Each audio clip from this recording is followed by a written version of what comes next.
Bon, très simple pour réaliser donc ces matelours, pain matelot, c'est facile. Donc là, vous avez la liste des ingrédients qui s'affiche. Il va nous falloir de la semoule extra fine, de la farine, du sel, une grande cuillère à soupe de beurre, 25 grammes de levure fraîche boulangère. Si vous avez la levure sèche, vous mettrez 12 grammes et de l'eau.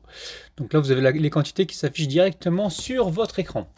Alors, très simple, on mélange tout ça, on met de l'eau, petit à petit de l'eau tiède, on pétrit comme ceci, et essayez de vous retrouver avec la même texture de pâte, hein, d'accord? Parce que toutes les farines n'absorbent pas de la même manière, donc des fois il faut rajouter un peu plus de farine ou un peu plus d'eau. Donc l'idée c'est d'obtenir ça, vous voyez, donc là de temps en temps, vous ne le voyez pas là, mais elle trempe ses mains dans l'eau pour pétrir la pâte, hein, pour éviter que la pâte ne lui colle aux mains. Donc là, une fois que c'est fait, on va laisser la pâte reposer, on met le couvercle et on laisse reposer environ une heure, ça dépend de la température de votre pièce. Voilà, une fois que ça a bien poussé, on retravaille la pâte. Donc là, elle n'a pas laissé encore une heure, elle a laissé juste 15 minutes, elle a retravaillé la pâte. Elle retravaille la pâte, et ça vous le faites deux ou trois fois, c'est-à-dire vous laissez 15 minutes, voilà, vous ouvrez 15 minutes. Et donc là, elle a fait deux ou trois fois.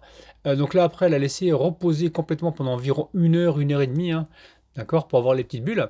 Donc ensuite, elle forme des petites boules, et sur l'assiette, elle met un petit peu de semoule extra fine, et elle dépose donc les pâtons. Les pâtons, vous voyez, elle dépose directement dans l'assiette, et ensuite, elle remet un petit peu de semoule par-dessus. Donc là, hop là, vous voyez, elle a un plat où elle met la semoule, et c'est la semoule extra fine, d'accord? Donc là, vous préparez un tagine ou une grande poêle, vous la mettez donc à chauffer et vous déposez votre pâte dedans. Vous faites un petit trou au milieu, vous allez voir, il y a des bulles qui vont apparaître. Vous retournez le pain et le pain est prêt. Regardez-moi ça, ça a l'air vraiment délicieux. N'oubliez pas de vous abonner, de republier la vidéo, de la partager. C'est vraiment délicieux. Je vous kiffe les amis, je vous retrouve donc demain à 9h, enfin à 9h, demain dans la journée. Bis, bye bye!